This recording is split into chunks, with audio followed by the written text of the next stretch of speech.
Hello everyone, welcome to learning book. Learning book के इस video में हम करेंगे 5 मई 2020 के करंट अफेयर के महत्वपूर्ण प्रश्नों को। अपने प्रश्नों की शुरुआत की जाए उससे पहले आप सभी से एक रिक्वेस्ट है कि आप लर्निंग बुक चैनल को अधिक से अधिक शेयर करें। दोस्तों, लर्निंग बुक चैनल की फैमिली जितनी ही स्ट्रांग होगी, हम आप सभी के लिए उतने ही अच्छे और भी नॉलेजेबल वीडियो लेकर आ सकेंगे। तो आप सभी से सिर्फ एक ही रिक्वेस्ट है कि लर्निंग बुक चैनल को अधिक से अधिक शेयर करें। और जो भी व्यूअर्स आज चैनल पर पहली बार आए हैं, उनसे रिक्वेस्ट है कि वो चैनल को सब्सक्राइब कर लें, साथ ही साथ बेल आइकॉन को प्रेस कर दें, जिससे कि जो भी वीडियोस लर्निंग बुक पर अपलोड हो उसका नोटिफिकेशन आप तक समय से पहुंच सके। आइए फिर शुरुआत करते हैं अपने आज के पहले प्रश्न के साथ। आज का पहला प्रश्न है, भारत के केंद्रीय पर्यावरण, वन और जलवायु परिवर्तन मंत्री ने पीटर्सबर्ग क्लाइमेट डायलॉग 2020 के 11वें सत्र में भाग लिया। उस देश का नाम बताइए जिसने 2010 के बाद से इस वार्ता की मेजबानी की। देखिए, 2020 में इस वार्ता की मेजबानी करने वाले देश का नाम जर्मनी है।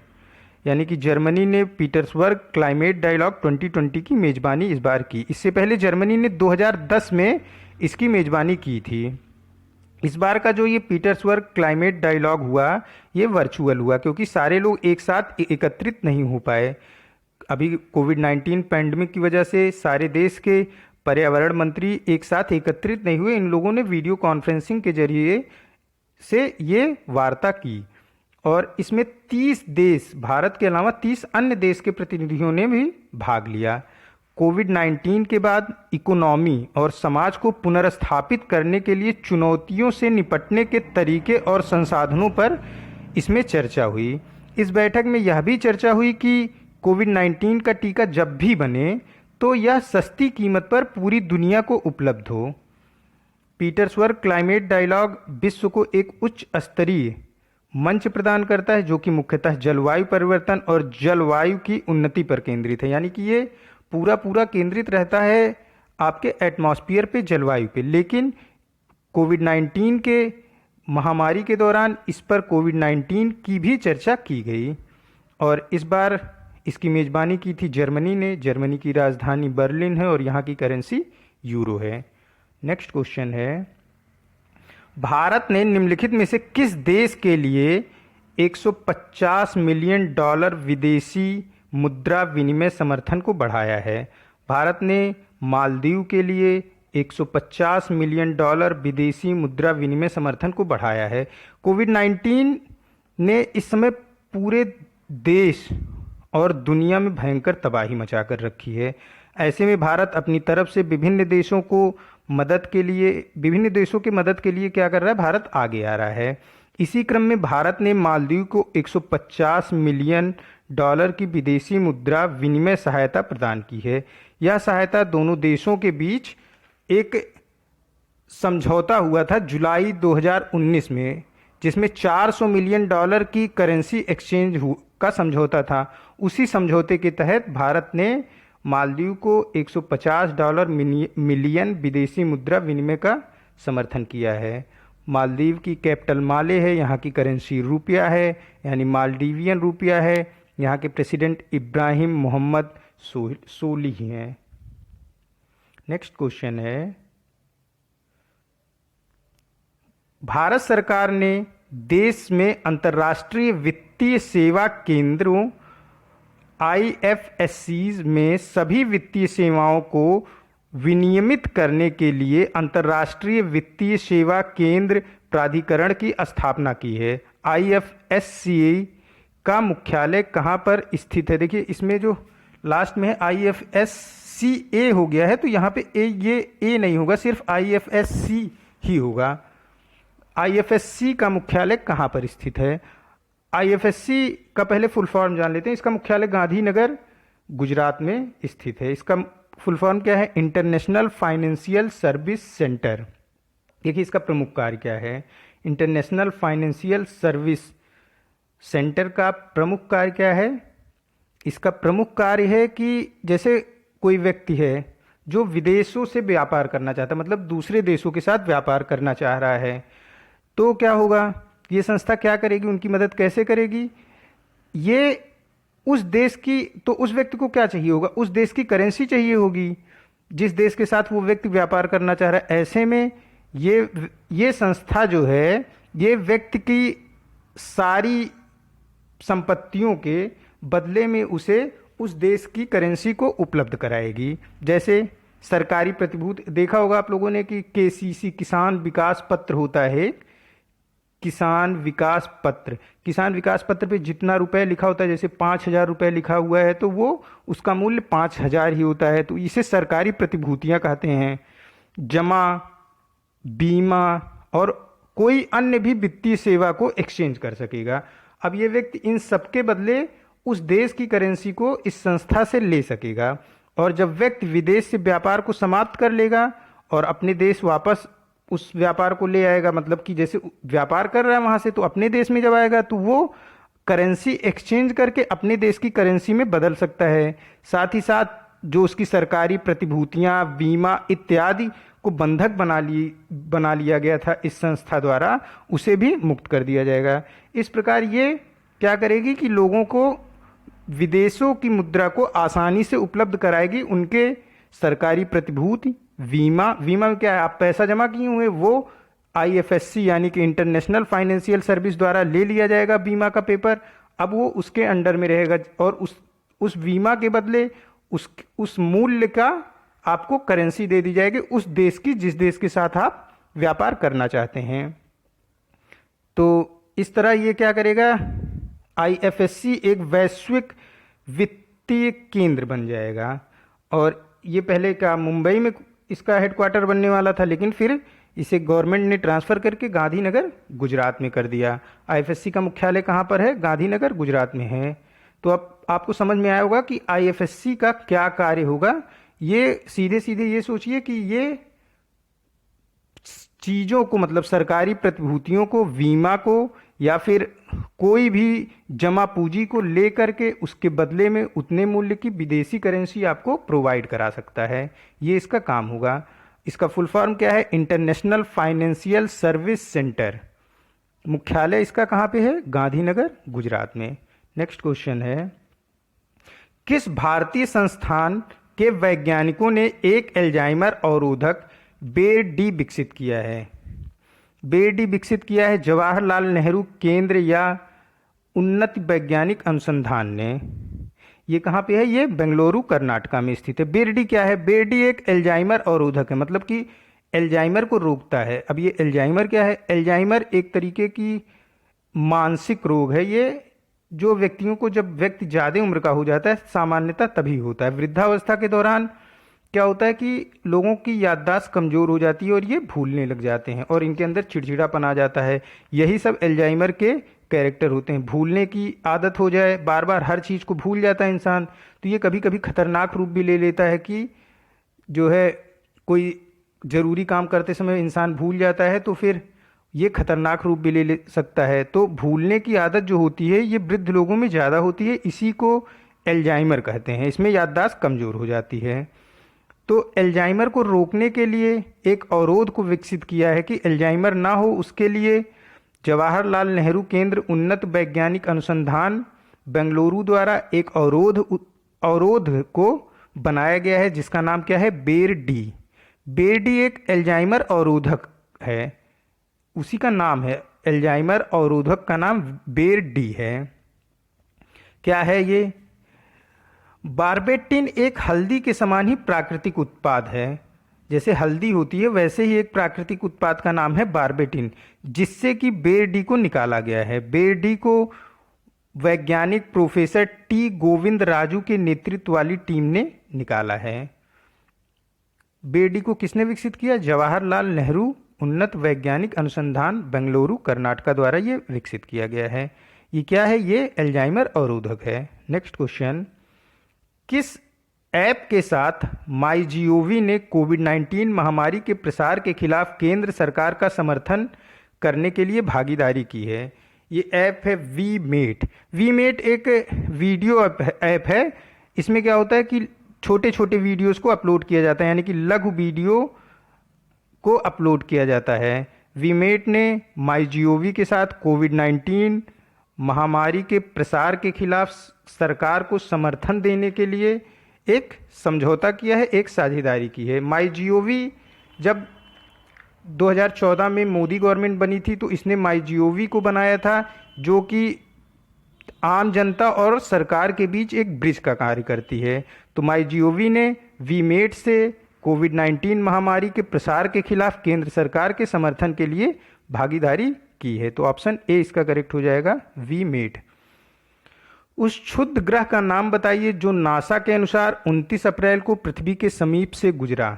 ये क्षुद्र ग्रह है 1998 OR2। नासा के अनुसार ये क्षुद्र ग्रह पृथ्वी से 3.9 मिलियन के भीतर से गुजरा है, मतलब कि पृथ्वी से ये 3.9 मिलियन के पास से गुजरा है। इतनी नज़दीक से ये पृथ्वी से गुजरा था और 29 अप्रैल को ये गुजरा था पृथ्वी के पास से। तो इसका हमको सिर्फ नाम याद रखना है कि जो पृथ्वी के समीप से गुजरा था क्षुद्र ग्रह नासा के अनुसार 29 अप्रैल को, उसका क्या नाम है। ये चूंकि बहुत दूर था, 3.9 मिलियन मील इतनी दूरी से ये पृथ्वी से गुजरा था और इसका आकार बताया जा रहा था कि ये चंद्रमा से लगभग 16 गुना बड़ा था। ये भी एक क्षुद्र ग्रह है, इसका नाम है 1998 OR2, option A. Next question है, उस भारतीय राज्य का नाम बताइए जो क्रिसिल अनुसंधान रिपोर्ट के अनुसार फाइनेंशियल ईयर 20 में कुल स्थापित अक्षय ऊर्जा क्षमता के मामले में सबसे ऊपर है। क्रिसिल के अनुसार कर्नाटका ने फाइनेंशियल ईयर 20 में अर्थात 1 अप्रैल 2019 से 31 मार्च 2020 तक के दौरान अक्षय ऊर्जा क्या होती है, यानी ग्रीन एनर्जी, जैसे solar energy, wind mill, solar energy, सौर ऊर्जा, विंड मिल मतलब कि पवन चक्की, इन सब की क्षमताओं के मामले में पहला स्थान कर्नाटका का था। क्रिसिल के अनुसार दूसरा स्थान तमिलनाडु का था और तीसरा स्थान गुजरात का था। तो पहला स्थान इसमें पूछा है तो कर्नाटका पहले स्थान पे था अक्षय ऊर्जा, ग्रीन एनर्जी के मामले में। क्रिसिल के अनुसार इसकी क्षमता के मामले में तो सबसे ज़्यादा ग्रीन एनर्जी की क्षमता वाला राज्य भारत का 2019-2020 फाइनेंशियल ईयर में कर्नाटक था, दूसरे नंबर पे तमिलनाडु और तीसरे नंबर पे गुजरात था। नेक्स्ट क्वेश्चन है, विदेश मंत्री, एक मिनट यहाँ पे क्रिसिल का वो भी देख लेते हैं। क्रिसिल का आपका हेडक्वार्टर मुंबई में है। इसका full form credit rating information service of India limited है। क्रिसिल के फुल फॉर्म को मैं एक बार फिर से रिपीट कर रहा हूँ, credit rating information service of India limited CRISIL का फुल फॉर्म है। क्रिसिल का हेडक्वार्टर मुंबई में है। इसके अध्यक्ष जॉन वेरीफर्ड हैं। क्रिसिल के अध्यक्ष जॉन वेरीफर्ड हैं। नेक्स्ट क्वेश्चन है, विदेश मंत्री जयशंकर ने ब्रिक्स विदेश मंत्री शिखर सम्मेलन में भाग लिया। ब्रिक्स का वर्तमान अध्यक्ष कौन है। ब्रिक्स का वर्तमान अध्यक्ष रसिया है। ब्रिक्स देखिए ये 5 देशों का एक समूह है और इसके नाम में ही सारे देश हैं। ब्रिक्स की क्या स्पेलिंग होती है, BRICS, B for Brazil, R for Russia, I for India, C for China और S फॉर साउथ अफ्रीका। ये ब्राज़ील, रशिया, इंडिया, चाइना और साउथ अफ्रीका 5 देशों का समूह है जिसे ब्रिक्स समूह कहते हैं, ब्रिक्स देशों का समूह कहते हैं।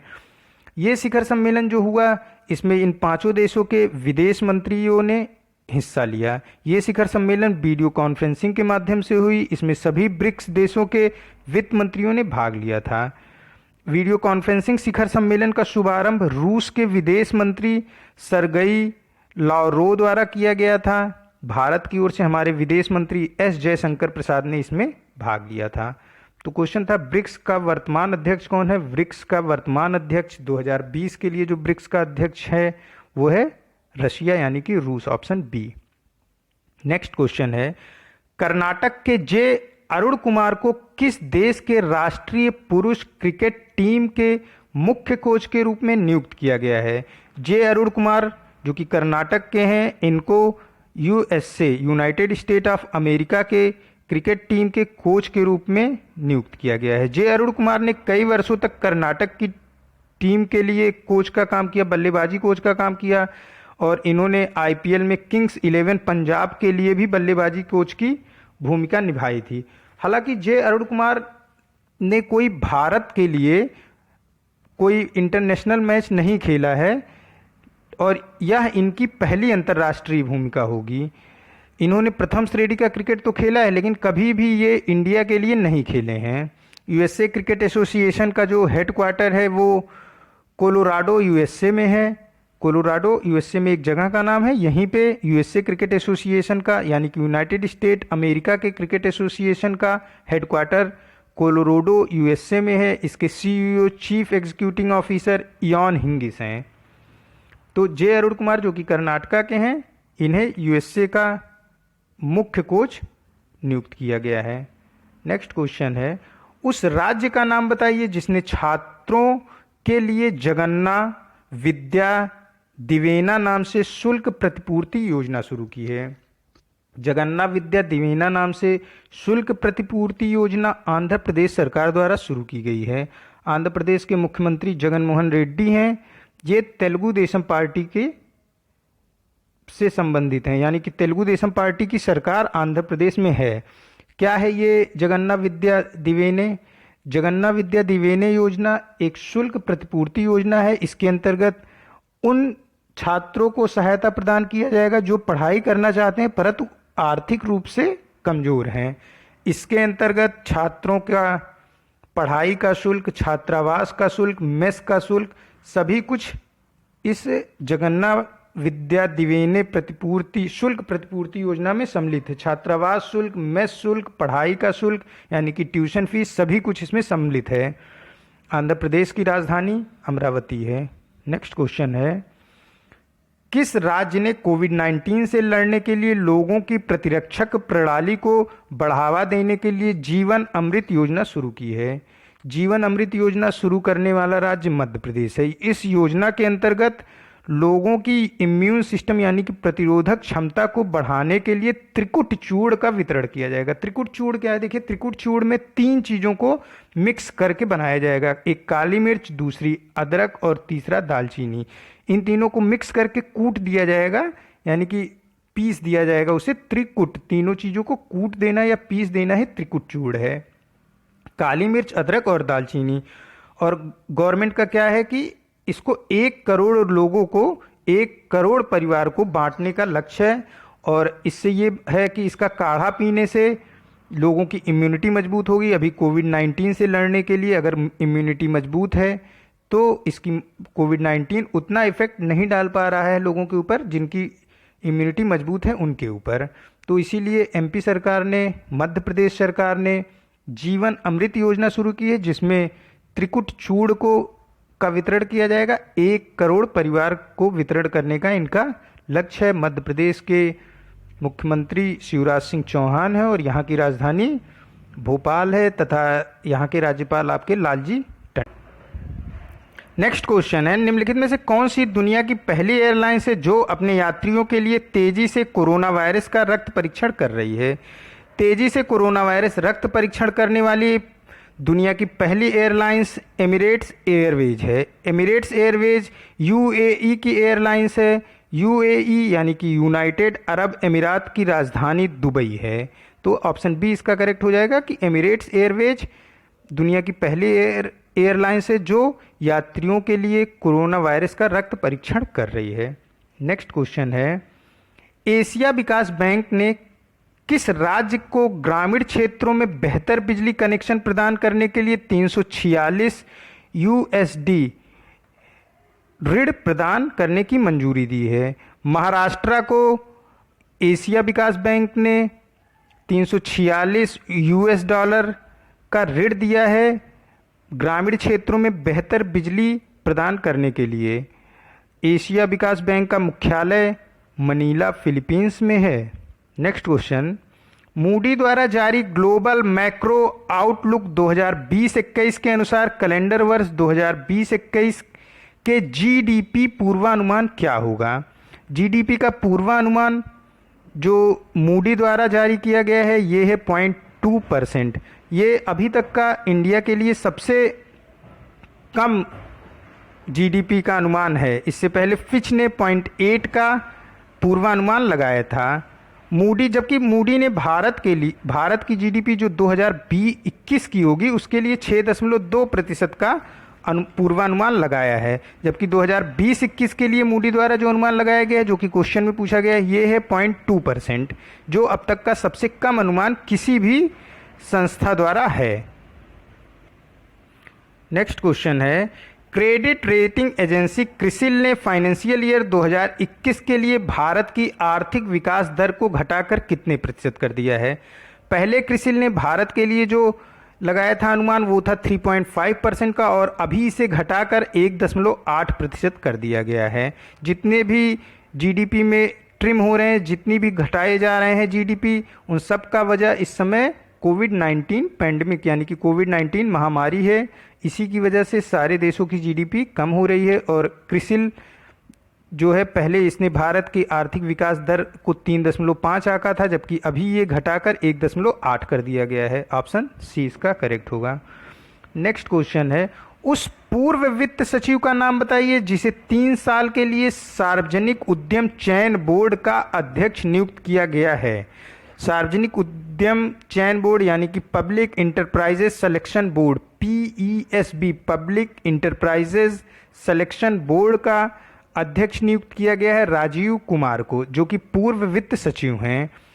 और ये किसका स्थान लेंगे? ये स्थान ले रहे हैं कपिल देव त्रिपाठी का। कपिल देव त्रिपाठी को राष्ट्रपति रामनाथ कोविंद के सचिव का पदभार ग्रहण कराया गया है। एक बार मैं फिर से रिपीट कर दूं कि राजीव कुमार ये पूर्व वित्त सचिव हैं, इन्हें सार्वजनिक उद्यम चयन बोर्ड का अध्यक्ष नियुक्त किया गया है, यानी कि पब्लिक इंटरप्राइजेज सिलेक्शन बोर्ड का अध्यक्ष राजीव कुमार को नियुक्त किया गया है। ये किसका स्थान ले रहे हैं? ये स्थान ले रहे हैं कपिल देव त्रिपाठी का। कपिल देव त्रिपाठी को रामनाथ कोविंद का, हमारे जो राष्ट्रपति हैं, उनके सचिव पद का पदभार ग्रहण कराया गया है। नेक्स्ट क्वेश्चन है, सुरेश एन पटेल को केंद्रीय सतर्कता आयोग CVC में सतर्कता आयुक्त के रूप में नियुक्त किया गया है। वह किस बैंक के पूर्व प्रमुख थे? ये पूर्व प्रमुख थे आंध्रा बैंक के। सुरेश एन पटेल को सतर्कता आयुक्त नियुक्त किया गया है, ये पूर्व प्रमुख थे आंध्रा बैंक के। देखिए CVC क्या है कि ये भ्रष्टाचार निवारक संस्थान है, जिसका हेडक्वार्टर जो है नई दिल्ली में है। सेंट्रल विजिलेंस कमीशन इसका फुल फॉर्म है। इसमें एक मुख्य सतर्कता आयुक्त होता है, जो कि हैं हमारे संजय कोठारी। इन्हें भी अभी जल्दी ही नियुक्ति मिली है मुख्य सतर्कता आयुक्त के रूप में। और इसमें 2 सतर्कता आयुक्त होते हैं। एक सतर्कता आयुक्त के रूप में अभी सुरेश एन पटेल को नियुक्ति मिली है, जो कि आंध्रा बैंक के पूर्व प्रमुख थे, और शरद कुमार दूसरे सतर्कता आयुक्त हैं। यानी कि 2 सतर्कता आयुक्त होते हैं और एक इसमें मुख्य सतर्कता आयुक्त होता है। तो जो 2 सतर्कता आयुक्त हैं वो हैं, एक शरद कुमार, दूसरे हैं सुरेश एन पटेल। और इसके मुख्य सतर्कता आयुक्त कौन है? CVC के मुख्य सतर्कता आयुक्त संजय कोठारी हैं। इसका हेडक्वार्टर नई दिल्ली में है। इसका काम क्या है? ये भ्रष्टाचारक निवारक संस्थान है। नेक्स्ट क्वेश्चन है, नीरज व्यास को Punjab national bank housing finance limited के MD और CEO के रूप में नियुक्त किया गया। इसका मुख्यालय कहाँ है? पंजाब नेशनल बैंक का मुख्यालय हेडक्वार्टर नई दिल्ली में है, और नीरज व्यास को Punjab national bank housing finance limited के MD और CEO के रूप में नियुक्त किया गया है। नेक्स्ट क्वेश्चन है, किस IIT के वैज्ञानिकों ने एक सॉफ्टवेयर विकसित किया है जो संदिग्ध रोगी के एक्सरे स्कैन का उपयोग करके 5 सेकंड के भीतर कोविड-19 का पता लगा सकेगा? देखिए, अगर फेफड़े का स्कैन है तो, और ये जो कोविड-19 का इन्फेक्शन है ये भी लंग्स में होता है, तो उसके एक्सरे को, लंग्स के एक्सरे को देखकर जो सॉफ्टवेयर डेवलप किया गया है, ये लंग्स के एक्सरे को देखकर 5 सेकंड के भीतर ही कोविड-19 के इन्फेक्शन के बारे में सही जानकारी दे देगा। और इस सॉफ्टवेयर को विकसित किया है IIT रुड़की में। IIT रुड़की उत्तराखंड में स्थित है। नेक्स्ट क्वेश्चन है, CSIR central food technological research institute कोविड-19 रोगियों को प्रोटीन युक्त बिस्कुट प्रदान कर रहा है। CSIR CFTRI कहाँ स्थित है? CSIR के अंतर्गत कार्य करता है central food technological research institute. CSIR क्या है? Council of scientific and industrial research है। CSIR का फुल फॉर्म है council of scientific and industrial research, जो कि नई दिल्ली में है। इसी के अंतर्गत कार्य करता है central food technological research institute, यानी कि CFTRI। CFTRI CSIR के अंतर्गत कार्य करता है। CSIR दिल्ली में है, जबकि CFTRI ये आपका मैसूर में स्थित है। CFTRI का क्या फुल फॉर्म है? Central food technological research institute. इसने क्या किया है? इसने कोविड-19 रोगियों के लिए प्रोटीन युक्त बिस्कुट बनाया है। प्रोटीन खाने से प्रतिरोधक क्षमता में वृद्धि होती है, इसीलिए इसने प्रोटीन युक्त बिस्कुट बनाया है कोविड-19 के रोगियों के लिए। नेक्स्ट क्वेश्चन है, भारत के पुरुषों के विश्व मुक्केबाजी चैंपियन की मेजबानी अधिकार खो देने के बाद अब कौन सा देश 2021 विश्व मुक्केबाजी चैंपियनशिप पुरुष की मेजबानी करेगा? अब जो करेगा पुरुष की मेजबानी मुक्केबाजी विश्व मुक्केबाजी चैंपियनशिप के लिए, वो देश है सर्बिया। भारत समय से फीस नहीं जमा कर पाया, इस वजह से उसने विश्व मुक्केबाजी चैंपियनशिप की मेजबानी का अधिकार खो दिया है, और अब इसका जो नया मेजबान देश है वो है सर्बिया। नेक्स्ट क्वेश्चन है, महिला क्रिकेट विश्व कप 2021 टूर्नामेंट की मेजबानी करने वाले देश का नाम बताइए। महिला क्रिकेट विश्व कप 2021 की मेजबानी न्यूजीलैंड करेगा। ये टूर्नामेंट शेड्यूल्ड है अभी 6 फरवरी से लेकर 7 मार्च 2021 तक। महिला क्रिकेट विश्व कप 2021 अभी शेड्यूल्ड है 6 फरवरी से लेकर के 7 मार्च 2021 तक। इसकी मेज़बानी करने वाले देश का नाम न्यूजीलैंड है। ये आज का लास्ट क्वेश्चन था। मिलते हैं कल नए करंट अफेयर के साथ। तब तक के लिए keep watching on learning book. Thank you for watching this.